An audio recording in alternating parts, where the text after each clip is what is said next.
In Alec Baldwin's involuntary manslaughter trial, the actor is charged in connection with the shooting death of a crew member on the set of his movie Rust.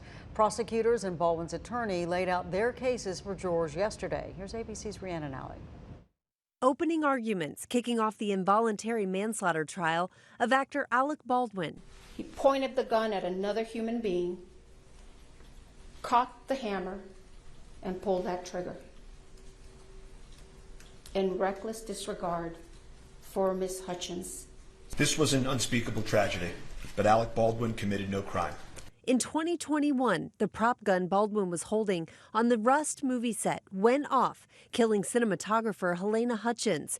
Prosecutors claim Baldwin was reckless, ignoring industry rules for firearm safety, saying their evidence proves the gun could not have been fired without the trigger being pulled. You will see him put his finger on the trigger when his finger's not supposed to be on the trigger. Baldwin denies pulling the trigger. His lawyers argued Baldwin was the actor on a set where multiple safeguards were supposed to be in place.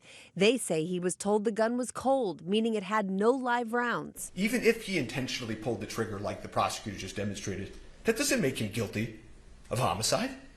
The defense blames the movie's armorer, Hannah Gutierrez. She was found guilty of involuntary manslaughter and sentenced to 18 months in prison after prosecutors accused her of failing to notice she had at least one live round mixed in with the dummy rounds. And you will hear no evidence, not one word, that Alec Baldwin had anything to do with that real bullet being brought onto that set. The evidence you will see will paint a real-life picture of a real-life workplace where this defendant mishandled this gun.